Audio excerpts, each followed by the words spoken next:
What's up, Gestalt Education Nation? Today's episode is brought to you by The Payday Practice and our good friends Jeff Langmaid and Jason Deach. So how would Seth Godin, Gary Vee, and Tim Ferriss create a chiropractic practice? The answer is in this book right here. So our good friends Jeff Langmaid and Jason Deach, they created the Payday Practice to basically show you how you cover your monthly expenses in one day every month. Guaranteed. Generating monthly recurring revenue in your practice can create financial freedom, eliminate chronic financial stress, and turn the first day of each month from damn, it's time to start over to payday. Get a free copy today at www.thepaydaypractice.com. The Payday Practice will show you the exact step-by-step process that you can use to generate monthly recurring revenue in your practice. Get your free copy today at www.thepaydaypractice.com.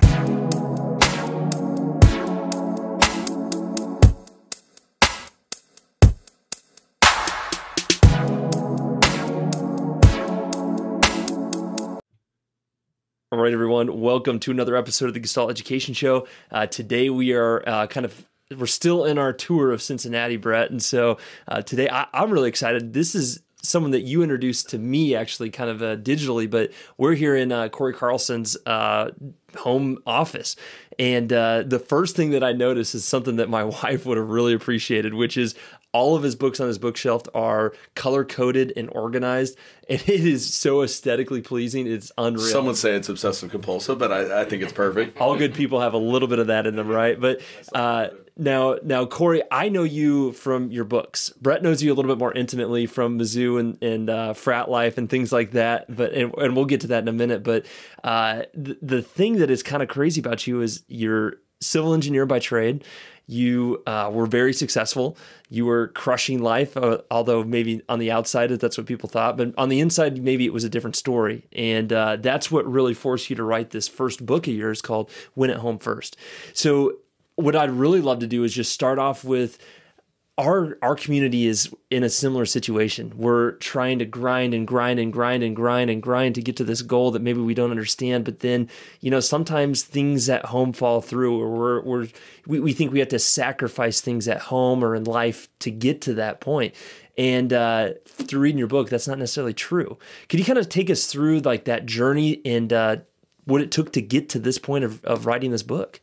Yeah, absolutely. Well, thanks, guys, for having me on here. Oh, for yeah. Sure. And I've got to give my 14-year-old credit for The Office because one day she walked in and is like, hey, your bookshelf's a mess. We got to do home edit to it. I'm like, oh, my goodness. And so she did, and we did it together. It's pretty cool.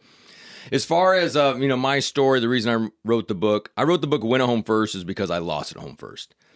And after kind of some different experiences that I had, I just was like, I want to put this into a book to help others. Because, my heart, my passion is I don't want another business leader to lose at work and at home. And I've done both, which as you read the book, you'll hear different stories, some of which we'll hit on today. But as a whole, with me, as I did graduate civil engineering from Mizzou, started my career in Kansas City, and, had success at the engineering firm, but at the same time, I didn't love what I was doing. Great firm, awesome, but I didn't like civil engineering sitting at a desk. So I got involved in a company where I did technical sales, where I sold civil engineering products, storm sewer, bridges, real sexy stuff. But I had, success in the sales territory, your typical kind of hierarchy. Then get promoted. I moved to Denver. I managed a bunch of states and people. And then I got promoted, moved to Cincinnati, which is where we live now. But when I got to Cincinnati, I was VP of a $120 million division. And I was kind of in over my head a little bit. I was managing people older than me. I leapfrogged my boss, and I was now managing him. I was finding myself skipping gym workouts. I had my laptop on my lap at night instead of hanging out with my kids. And I just was like, there's got to be a better way. And I was even finding myself taking my identity to work based on, if I presented well to the executive team, I thought I was the man. And if I didn't, I thought I was going to get canned. And so it was just this roller coaster and I was like, man, no way. So at the same time, I was kind of like seeing what other people were doing. I had heard a little bit about executive coaches. I called my boss and I said, hey, Tom, I love working with you, but we just don't see each other a lot. We're always kind of, ships in the night as we were traveling different parts of the country. And I was like, I need some help. And he's like, get a coach. I've always had one. I was like, why didn't you tell me this like sooner before, things kind of went off the rails? Well, I did. I found an executive coach. This was about 9 years ago, and it changed my life. I know that sounds extreme, but one, it did change my life. It's now what I do for a living, so it definitely changed it. But also just changed my life because I looked at things differently. I had a different perspective of how I came. It wasn't just about EBITDA or profit or revenue. Instead, it was just a different perspective of looking at things, and I became a better father, a better husband, a better leader. And so I then started to share this content with other people, and in that, I saw they also got better. And so I took one more corporate move where I was president of sales for a national contractor and had 30 salespeople throughout the country working for me. And what was interesting is this is actually how I approach my leadership. I was talking about making sure they date their spouses, making sure they're intentional with their kids. Are they carving out time throughout their schedule to have think time? Are they doing focus hours for business development? Like all the things I was learning. And what was crazy is they also got better as spouses, as parents, and our profitability improved. And I was like, if this So you were kind of doing this like on the side. You were managing them, but you were kind of like, totally. Yeah, totally. yeah. I didn't know at the time I didn't know I'd do executive coaching, but that's how were doing my it, leadership. yeah. I was doing it with them. That's how my leadership changed, and it was so cool. And so in that, I was just like, man, if it helped me, and it helped these 30 individuals, I want to go do this for a living. I want to help 3,000, 3 million, whatever that is, and so that began the journey. So that is why I ended up writing Win a Home First, because I found ways to improve, and the tools were battle tested with my direct reports. And so that's why I published the book. well, I think even in our fraternity, you were older than me, but you were a leader even back in the day. And I was telling our staff when we were talking about this, I said, what I loved about Cory Carlson is he didn't haze me. And, so there was that. But then, like everyone who listens to our podcast, we're all like in the same, world where, we're all trying to be great at home. These are all like really high performers. We're trying to be great at home, great at our practices. A lot of us have side hustles, things like that.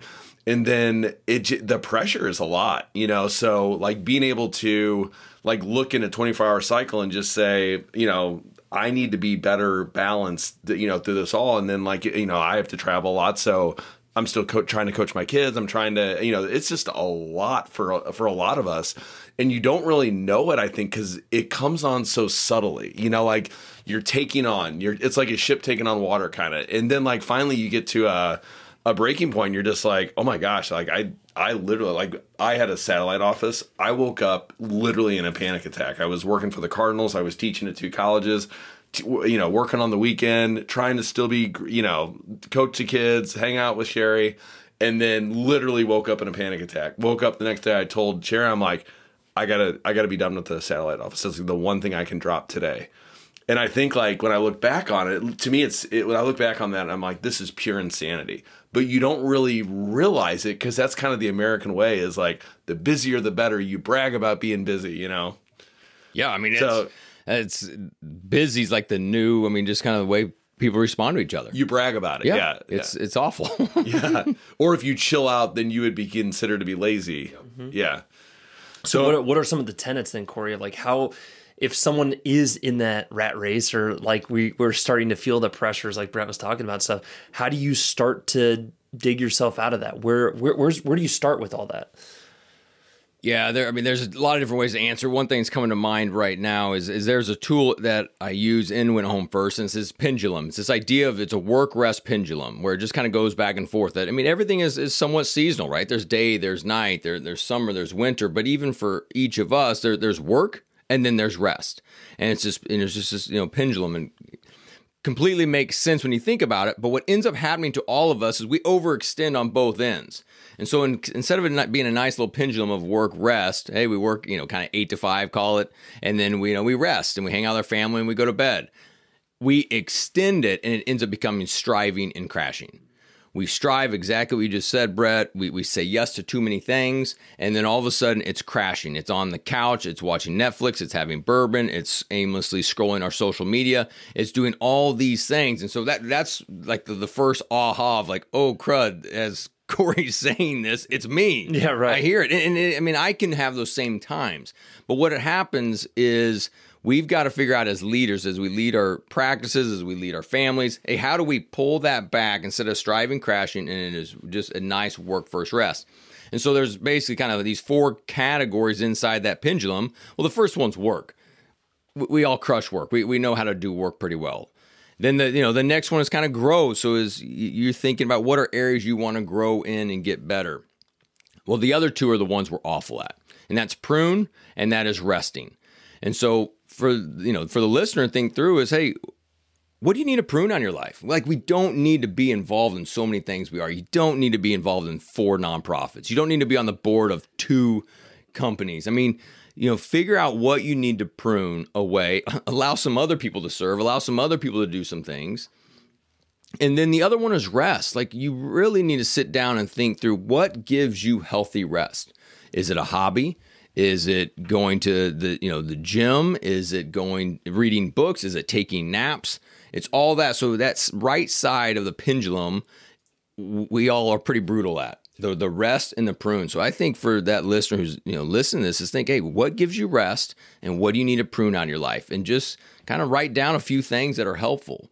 And so for me, that has been very powerful to me because I mean, a lot of times, I'm a people pleaser. I want approval of others and what do people say? And I had a mentor tell me that the quantity of our no's will drive the quality of our yeses. So I'll say it again. The quantity of our no's will drive the quality of our yeses. And so the more things you say no to, that means when you say yes and you show up and you're awesome, you are present where you are. You're able to hang out with your kids because you're not thinking about 40,000 other things. You're able to talk to your employees. You're able to be truly bedside with your patient because that's what you're thinking about. You're next to them. And so it's unbelievable when you start to really think about it. And so I'm intentional in what I say yes to now. The old me, man, if someone wanted to get a coffee or a beer or a lunch or this or that, yes, I'll be there, yes. And not anymore. I mean, if it doesn't align with kind of my personal vision, if I don't see kind of where I can add value or the connection can add value, I just have to think it through. Well, you've earned the right to say no. I think when you're young, we were talking about this yesterday with someone on a podcast where when you're young, I do think it's important to say yes. And then at some point, then you got to learn how to say no.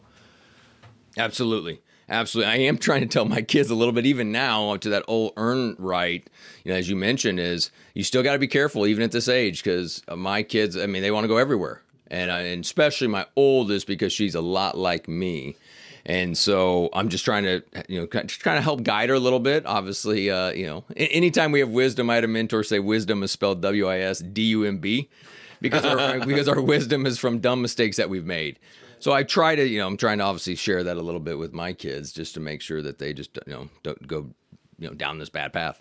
Do you know who Colin Cowherd is, the sports guy? Yes. I always tell a story. So in his book, he talks about, he's talking about balance guy and these struggles that we all have. And he takes like a really interesting take on that. He says, I get that. Everybody wants to be married to balance guy. And then he goes, the problem with balance guy is no one wants to sleep with balance guy. So his point was like that, a lot of times people are attracted to people who are like movers and shakers in the world. So on that thought, Cory, like how do you reconcile like still, sticking your flag on the earth and like doing a great job, leaving, a legacy versus, winning at home and those things, because I think most people think both of these, it's binary. It's not possible to be in both worlds. Yeah, so the question is, can you do both? Yeah. So the idea of balance is let's just clarify. It's matter of fact, I don't even like the word work-life balance because I don't think it's a balance. And what happened I hired a writing coach to help me write Win at Home First. And I said, I don't want work-life balance. I don't want that to be. And the lady was, she was super kind. She just said, listen, what word do you think? And I don't know, like harmony or, some other stuff. She goes, if you were a huge name like a Jeff Bezos, you can come and invent words. But you, for SEO, for everything, you got to stick with the common word. So you're doing work-life balance. I said, okay, there it is. Work-life balance it is. But the overall idea and to what, the point you're making is we have to be intense in different areas of our life at different times, but we have to recalibrate. And where we all get tripped up is we're always intense at work. And then when we come home, we crash. And so a phrase we'll use in our house is don't give everyone else the rest. Don't give everyone else the best and we get the rest. Right. And so it's that idea of, hey, as you're out there and putting the flag out there, when you come home, just, don't be an idiot and just be passive and not be intentional with your kids and not go on dates with your spouse and all those different things. And so for me in my life, like even right now, there are times where it's all work. I mean, we joked about this before we hit, recording is when people ask my wife, will Cory write a third book? And she's like, I kind of hope not because he doesn't win at home first when he writes books. And the truth is like when I'm working on a book or when I'm traveling and speaking or doing whatever it is, it's intense on the work side. So I just have to recalibrate and say, hey, I'm going to take a couple of days off. Or this particular weekend, I am not opening the laptop. I'm doing zero work. I'm going to be all into my family. And the old me didn't really know how to do that. I didn't know how to turn it off or switch, into that mode. And I think that's just the big thing as leaders is we can't think we have to be on for work 24/7. Right. I mean, you just gotta, kind of have, just gotta have faith and believe that the hard work you've done from that 8 to 5, Monday through Friday or whatever, the hours are, that when you're not working, it's still going to survive. Right. It's still going to be okay. Well, and then you kind of separate this into, you call it 5 capitals. Yes. So capitals, buckets, I think I love the word capital. And you have them ranked in this specific order. Spiritual, relational, physical, intellectual, financial.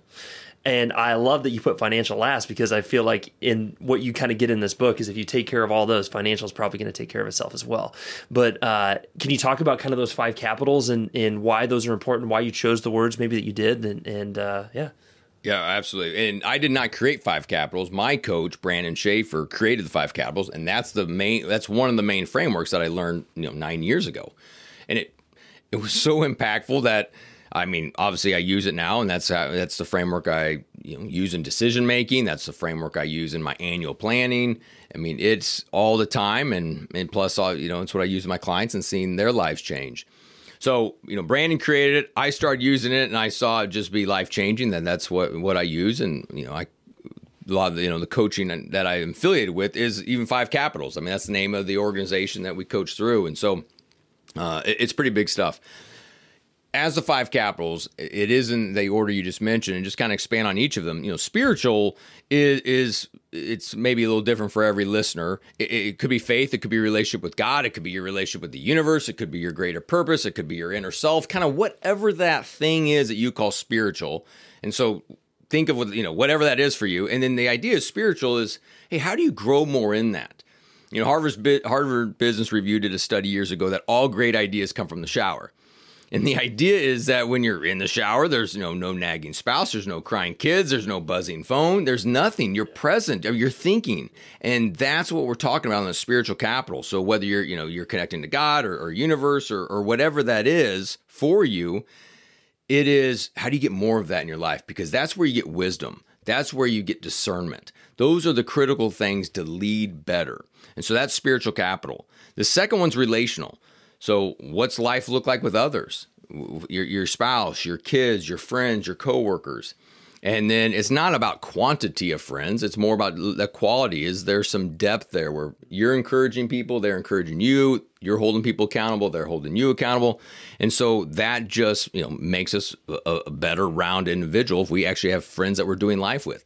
That, I'm sure we can talk about even more. That's a hard one for many business leaders, especially if they own their own practice or they're a solopreneur trying to make a name for themselves. Is they're so busy working, then they do try to come home and be great spouses and parents, and in the end they have no friends. And that's a part of my story. I mean, it truly is, and we can talk about that if we want.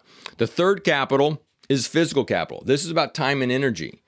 does your schedule control you, or do you control your schedule? And so it's making sure you're blocking out time to do certain things, go to the gym, do dates with your spouse, do these certain tasks for work, like actually, controlling that part of the schedule. What time you go to bed? What's the last time you look at your phone relative when you go to bed? What time you waking up? Like all these things kind of help. And so it's fun to think that through. The fourth one is intellectual capital. This is about the insights and ideas that you bring to life. Are you listening to podcasts? Obviously, you're listening to this podcast, then that is awesome. A big thing is with even this capital is there's tons of podcasts out there. There's tons of books, but many of us, we hear it, we don't do anything different. So my encouragement to anyone listening is to actually take one thing and implement it. Information plus implementation leads to transformation. Like if you truly want to do something different, you're going to have to implement one or two things. So anything that I've said or we've said here today is just like grab one thing, try it out, and then if it works, great. Add something new in a week or in a month. Yeah, don't be overwhelmed with trying to change 20 things. Yeah. Oh, I can be an overswinger for sure. Same. So that's intellectual capital, insight, and ideas. So are you learning? Do you have a coach? Do you have a mentor? Are you pouring into other people? How are you learning? What's your curiosity like? Then the last one is financial capital. And it is, it's about stewarding the resources you have. It's about revenue. It's about generosity. I mean, there's a lot of components to the financial capital. Like Taylor, as you mentioned, there is an order to it. I mean, I think we all can look at our own lives or look at other people's lives when if you put financial first, then things don't always go great. Right. If money's all you care about, there can be some, cruddy relationships. If you work super hard, but then you end up getting divorced, well, you just split your money 50-50. Or if that just becomes your driver, there's other things that fall away to the, wayside. And so there's this acronym HALT. Hungry, angry, lonely, tired. How do you rank those 5 capitals when you're any of those? Hungry, angry, lonely, or tired. And that's just a good self-awareness. Think on those 5 capitals of, maybe you were super smart in high school and you had straight A's and that continued on in college. And so you tend to lean on intellectual capital. Like, I'll just solve it myself. I'll figure it out. I'll watch this on YouTube or I'll Google this and I'll do it all. Well, if you do that for too long, then you start to lose out on, the relational side. You may not have friends because you're always, Mr. Fix-It or Mrs. Fix-It. You may be skipping on the gym, and for me, I can go to financial first. Like I can get them upside down. Even though I know the right framework, there's just things that, we all bring baggage. We all bring our own mindset, our own limiting beliefs into the mix. And so for me, I mean, my mom died when I was in high school. And there was just this period of time where, my dad also had some unemployment there. And so, money became tight in high school. And I just remember hearing this lie that, oh man, you're on your own. It was from the devil, head trash. And then that, would carry on into college. I could kind of hear that. Maybe if, all my, college, friends were able to go do all these different spring breaks or something and I couldn't do it, I just would hear this lie of like, man, you're on your own. And so that kind of just carried into my, adult life. And even to now, if I'm not in a healthy state, if I'm not getting the 5 capitals in the right order. And so for me, that spiritual capital is, it's in the morning. I personally spend time in scripture. I'm journaling, I'm praying. And if I get off track and I'm not disciplined like that, man, I can have these unhealthy days where financial becomes my number one capital. I can hear this lie, hey, you're on your own. So I think about money. I think about, hey, where's my next client or speaking engagement come from? Because I'm on my own. And then second for me will become intellectual capital. Well, I better, listen to more podcasts. I better read more articles because I better be, the smartest and the best coach out there. And then that next becomes physical capital. I'm working all the time. Then if that doesn't work, I'll ask my buddies if they got any ideas. And if that doesn't work, I'm going to ask God if he's got any ideas. Like that's what happens. And that'll happen to all of us. So you just kind of need to know, like, what is your tendencies based on how you grew up or how you were affirmed and what happens. And then so for me, when that happens, I can quickly recalibrate. The old me didn't know how to recalibrate. Yeah. And so now it's like, hey, I'll recalibrate and get them in the right order. I love this time of year personally because I'm kind of by nature a goal setter. So of course I like the holidays, things like that. But then I know I got January 1 where you kind of get a clean slate. So I think this is a perfect time that I've been dying to ask you this question. What does this look like do you run a planner? My struggle with planners is I toggle back and forth between I'm not very tech savvy. So I've done it on my phone. I've done it on my computer, on Outlook. But then at the end of the day, I've kind of gone to where I like paper planners. Like, how do you organize your day to be able to do all the things that you're talking about as far as like getting this balance in our life, or even using a planner? I'm assuming you are. Yeah, I do a variety of different things. From the day to day, I block out almost every single waking hour on my calendar to know, like, this is when I'm going to the gym. These are the calls. This is the podcast I've got. This is this is think time. Like, I've got think time blocked out there where I don't use email. I don't do things. I'm using my whiteboard. I'm using pen and paper. Just allow me to do it. So I block out time, because for me, if it's not in the calendar, it does not exist. And you do this electronically, or you do this? I do it electronically. Okay. Yep. And there's a few components also to that. Is at the beginning of every week, I will pull out my electronic calendar, but then I transfer some of it to paper to just think through. And I even use some metrics like, hey, how many podcasts am I on this week, or speaking engagements, or how many coaching calls do I have? How many, prospecting sessions do I have? And I kind of quantify that at the beginning of the week to see what does the week look like. And I kind of, pray through the week and the people I'm going to be engaging with, just to kind of see, if there's any additional thoughts I have or discernment I can have on how I kind of show up to some of those things. Right. And so that's what I do on a weekly basis. The end of the week, I do a review. I look back. One question I'll ask myself is, where on those 5 capitals, which was the lowest that week? And what do I need to do better? And a question I ask is, if I was my own coach, what would I tell that person? I mean, seriously, that's a part of it. And sometimes it's like physical capital is awful. I didn't get to the gym as much, or I drank too much because of social engagements, or I ate too much. Or relationals weak. I didn't really get to spend a lot of time with the kids because I was out of town, or whatever it is. And so I'm then intentional to try to recalibrate going into that next week if possible. So that's some of the stuff I do. And then, since you mentioned beginning of the year, I'll use the 5 capitals framework, and I try to list out, about 5 things per capital that I want to grow in over this year. Whose original idea was the 5 capitals? Brandon Schaefer. Okay. Brandon Schaefer, my coach. He worked with another guy to kind of come up with it, and then, so it's Brandon's deal, and we take it into companies, use those 5 capitals. One with individuals, but then we go to the companies and we use 5 P's because it's easy to remember, and sometimes you get rid of the word spiritual, which not everyone loves in a company. But it's purpose, then people, pace, perspective, and profit. And so that language works. People get it, and so even in a company with that, an individual leader that doesn't have spiritual capital in their life will eventually start to wander aimlessly, right? Where there is no vision, the people will perish. I mean, that is when I always got used to hear that scripture, I think, perish. Well, people aren't just going to die. That's weird. But I heard another definition of it. It just means that they wander. And I'm like, oh my gosh, I know many people who just are wandering through life, like they really have no idea where they're going. We also know companies do that they think it's just about profit. But instead of, if it's about purpose first, which is, you've got a, clear and compelling vision, you got meaningful and memorable values, then it's a great company. And you look at someone like a Chick-fil-A, right? They live into their purpose. They know exactly who they are. And they say no to things such as being closed on Sundays. Yeah, I know. That's insane. And they only work 6 days a week, but yet they're always one of the top fast food places out there. It's unbelievable. But back to what you said earlier, Taylor, on the individual side, where if you pursue the top capital, spiritual capital, usually the money will end up following. Right? And you'll end up getting that financial capital. Where if you pursue financial capital, usually everything else will fall apart. But if you pursue spiritual capital, you end up getting the financial capital. Same thing on the company side, as we just mentioned. If you pursue purpose, with like Chick-fil-A example, profits end up showing up. So it's incredible how it works individually as well as corporately.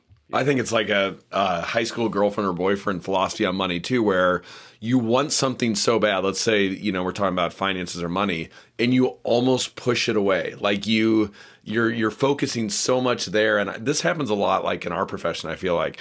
And I've really worked hard, like throughout my career.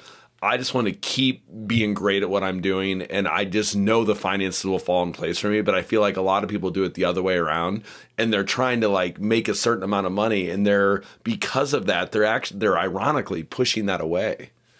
Yeah. No, I think it's great. And then what happens is when money becomes the idol or revenue, if my business hits $1 million or my business hits $10 million, but like whatever, if financial becomes the driver, it's always a moving goalpost. Because once you get to 1 million or once you get to 10 million, well, we need a bigger house. Yeah. We need a better car.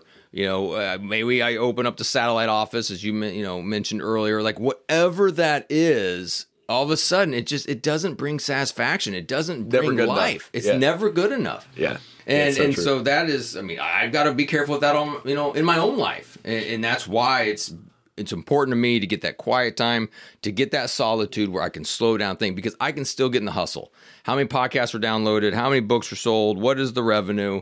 How many clients? It happens to all of us. That's why I encourage people just to slow down, do some reflection.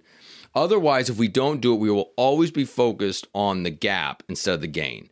And so for me, if I'm not in a healthy spot, I'll always be thinking about the unchecked boxes of my to-do list instead of what I've done and the great accomplishment. I think that's another thing. Celebration should be a normal practice for all of us. Celebrating, I write down every night. This is a whole nother story, but because of an event that took place 2 years ago, when I went to South Carolina, I took my daughter with me. And one of the exercises we did at this conference, we broke up into pairs, and Kylie and I were paired up. And so in that, we were supposed to answer all these different questions. And what are you grateful for, and challenges in your life, and frustrations, just kind of all these different questions.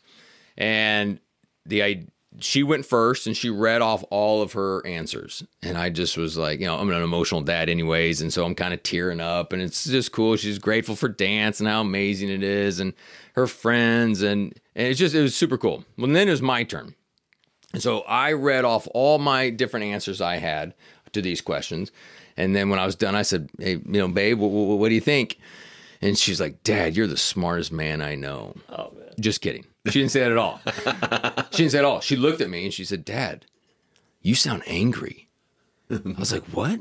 What do you mean I sound angry? And what she said is like, all my answers were basically not good enough, like for myself. I said, I wrote book number 1, but I want to write book 2, 3, 4, 5. I want to, I have had some great speaking engagements, but I want more. I've had some cool clients, but I want more. And like she could hear it. At the time, she was 16 years old, and she could totally just hear my lack of contentment. And so I came home from that trip. It's crazy just getting emotional about it. But I came home from that trip, and every night since then, I've missed a few here and there. I write down 3 things I'm grateful for every night. And it has changed everything. And so it's been so impactful. And sometimes they're big things like, hey, I had an awesome podcast this morning, and got to hang out with 2 great guys. Other times it's just gonna be something, smaller, like, I had a good workout at the gym. It's whatever it may be. But it's been so impactful to my life that now I start off every coaching call. What is a personal win and what is a professional win? Because I want them to hear it. And what's crazy is clients that have worked with me for a while, dude, they come prepared because that's how they're starting to think. They'll rat off 1 or 2. New clients that I have, it is unbelievable, and it happens all the time. It's like, give me a personal win and professional win. Ooh, oh man, I don't know. I don't know what it is because they don't look. And what we focus on, we will find. So if you're consistently looking for the good in your life and, what's worth celebrating, you're going to find more of it. But if you're consistently looking for just, I'm not enough, I didn't hit my revenue numbers this month, or I was going to talk to, these many prospecting calls or this many patients, whatever your metric or KPI or key performance indicator is, that's what you're going to be focused on. Yeah, so it's one of my favorite books, Sean Eichor, Happiness Advantage. The more you're looking for happiness in your life, the more it's going to come to you. Yeah. And that is 100%. So yeah, it's a great message. Can we shift gears just a little bit? I have no knowledge of this because I just learned about it yesterday. So can you talk about your new book? So it's called Rise and Go, basically helping leaders when they do hit these roadblocks. How do they get up from it, and how do they persevere, basically? Yeah, absolutely. So Rise and Go, the whole thesis of Rise and Go is that all leaders get knocked down. Just great leaders get back up quicker. So what could it look like in your life if the next time you got knocked down, you were able to get back up quicker? And so for me, what happened is I left corporate. It became this kind of stair-step process as I left corporate. What was that? Probably 6 years ago as I left corporate. And then I was able to start off coaching for about 50% of my income. And the other 50%, I was helping a local manufacturer, sales and marketing. And then I just started hustling. And I was eventually able to get that up to 75-25, then 90-10, 90% coaching, 10% still helping this manufacturer. Eventually, I got it to 100%. I mean, thanks to God's provision, thanks to, just everything that kind of worked out. So my family and I, we decided we're going all into coaching on March 1st, 2020. The worst time to launch a business. So what ended up happening is we launched it March 1st. March 13th is when all the travel mandates kicked in, stay at home. On that day, it was Friday, March 13th. I'm not a big superstition guy, but I think it's odd as heck that it's Friday the 13th. But that's when all the cancellations, everything, started to happen. I got emails that day canceling upcoming speaking engagements. And that day I lost 35% of my revenue. And I was scared. I was frustrated. For me, I was frustrated at God. It's like, what happened here? I thought we did 50-50 and 75-25, then 90-10, then 100-0. Like, what was going on here? Is this just another time in my life I was too impatient? So what ended up happening is I got knocked down. And, we all get knocked down at different times. Sometimes it's big, like lose 35% of your revenue. Sometimes it's getting terminated from a job. Sometimes we get knocked down, it's just small. It's like, we haven't been in the gym for a week. We kind of just feel fat and slow, and we just don't feel like we got what it takes to lead. Maybe we got in a disagreement with our spouse. Maybe we lost our temper with our kid, and we're questioning who we are as a leader. So the knockdown doesn't have to be huge and extravagant, but I think we all know those times where it's just like, I don't know if I can lead others. I don't know if I got what it takes to do this. And so over the coming months, I ended up just kind of getting pointing to different cool content, whether it was, scripture or inspirational story, or I had some neat stories of resilience on my podcast. And so anyways, I put together some content that helped me get up. And as I was, I had 60 different clients throughout that year. And what was interesting is I started sharing it with them. Like they would express a problem or something happened. Maybe some limiting beliefs were kind of creeping up, or they had some form of a knockdown, as many of us did during 2020. And they'd say something like, hey, I was just working with this or processing this idea. What do you think? And they're like, oh man, this is super helpful. And so the content got battle tested with the clients. So I was like, well, there's a book here. And so I put together the book. It's 20 chapters. The first 10 chapters are to help you get up with courage. And then the next 10 chapters are to help you move forward with confidence. And so the book has been, published and it's out there and it's being well received. And then I've been doing a keynote, and that's part of why I've been traveling a lot more, is just taking keynotes to different companies and sharing this message, because the reality is we need this message. I mean, maybe more now than ever in standpoint, it's about resilience. It's about hope. Otherwise, we're just mental healthness. All that is tough stuff right now for people. I think one of the maybe the only blessing of the COVID time period was, at least for me, it forced, for me, everything shut down. Our practice was closed for a little bit. We had all travel was done, all teaching was done, and it forced you to just reset. I honestly had heard of Netflix, didn't even know what it was. So I start watching Netflix with Sherry. We would drink wine at night. We'd, and it was weird. I remember telling Taylor, I'm like, this is okay. So in my life, it was cause I'm 45. I'm at halftime kind of, I'm like, it was kind of a natural reset for me to kind of see wow, this is, we'd go out and walk around the neighborhood. And a lot of those things. And now it's tough because if you're not careful, you go right back to what you were doing. So I'm in a little bit of a struggle right now, making sure I don't go right back to, where I was. Cause I was like, wow, this is kind of nice to do these little things is, you're talking about recharging and things like that. For me, even if I go for a walk, my brain is meditating for me. I don't meditate well sitting still. But if I go on a walk outside for some reason, I can just, he'll know, because like I'll come back with all these crazy ideas. He's like, what is going, you know? But like that, when you're so busy, one of the downsides is you lose all the creativity in your brain, basically. So in those moments when I'm just grinding, I don't think with clarity. I don't, you know, or clairvoyance. Like I'm so busy that I'm not thinking of like all these other great things that I could, you know, use my creativity for.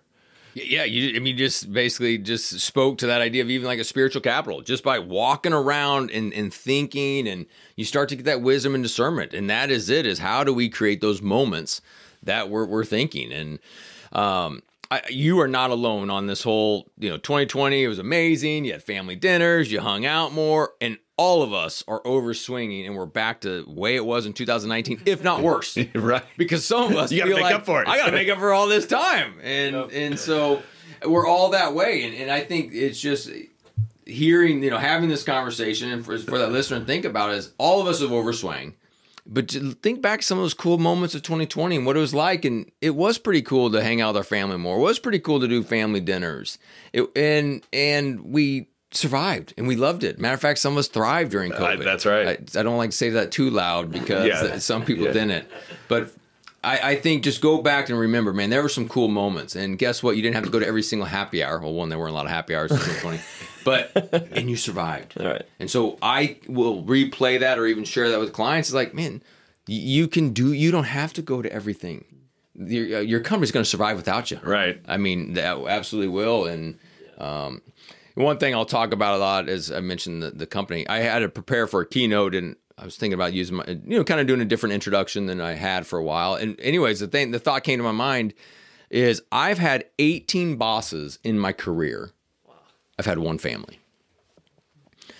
And there's some bosses, I have no idea where they're at right now. I haven't talked to them, but I probably made poor compromising decisions to my family for a boss. I have no idea where they're at.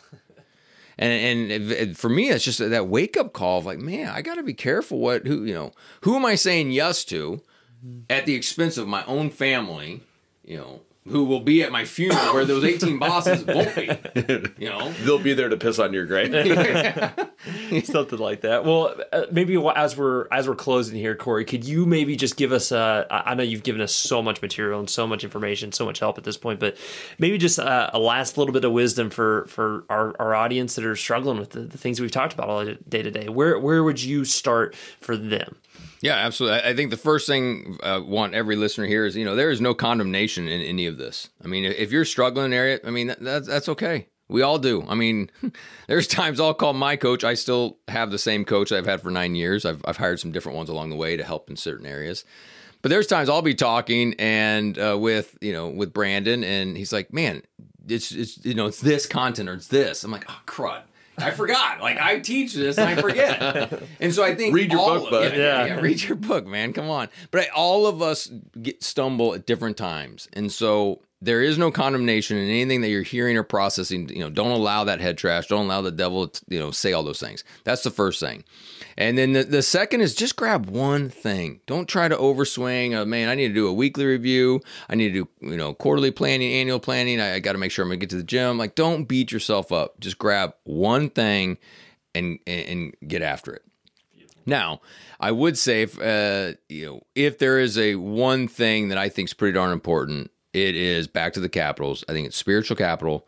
Figure out how to make space to think, to reflect, to meditate, to pray, to do whatever that is for you. That's a number one. And then number two is, I think there's probably a lot of people that are listening that are married. Date your spouse. Go on dates.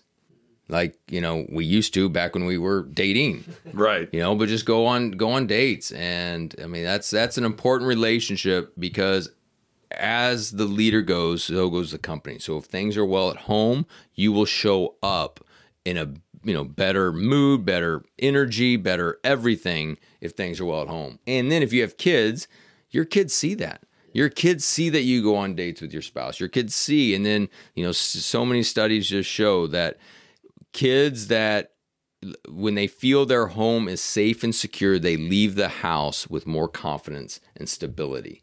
And so just by dating your wife, it has such a ripple or or husband if you're a woman. But looking at us, 3 dudes here. Yeah. Anyways, date your spouse. It has a positive ripple effect on so many different things. So that was more than one. Sorry. What I hear him saying is win in the bedroom first. I think that's your Yeah, there you go. That's your next book, right? Well, Cory, if people are interested in, obviously you can find your books on Amazon, on all sorts of other places on the internet, but if they're interested in maybe working with you or learning more about you, what's the best place for them to go? Yeah, my website is CoryCarlson.com, and everything's there. Blogs, podcasts, all of that. But in all seriousness, I would love to help it's fun talking to you guys before we record, just learning more about the people you're serving. And honestly, someone's, send me an email reference, this podcast, and I'd be more than happy to do a free 30-minute strategy session to just see where you're at, how to get you moving in the right direction, and that's it. No strings attached. If you like it, then we can talk more. Sure. But anyways, love to do that. So anyone, just email me and we can chat. Beautiful. Cory, thank you so much. Thanks for your service to this world and for sitting down with us today. It was awesome. It lit me up. I'm excited to start my day now, and I got to go listen to him talk more stuff about chiropractic and stuff. But I'm excited, and I think just keep your buckets full, keep your capitals, and keep them in the right order, and then I think everything else will work out in your life, and it'll be a good life.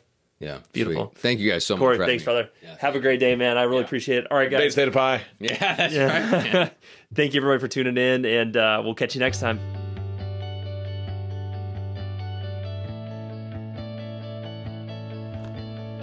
I hope you enjoyed this episode of the Gestalt Education Show. If you liked it, share it, subscribe to it, send it to your friends, send it to someone that needs to hear this message. We really want everyone to be able to tune in and get the best clinical advice that they can, which we're hoping that we're giving to you with these special guests. So if you have any questions, please feel free to reach out to us, or if you have any suggestions on upcoming conversations, let us know. For a list of our upcoming courses, we're adding them all the dang time. So go to gestaltedu.com, click on courses, and they'll all be right there for you. All right, have a good day.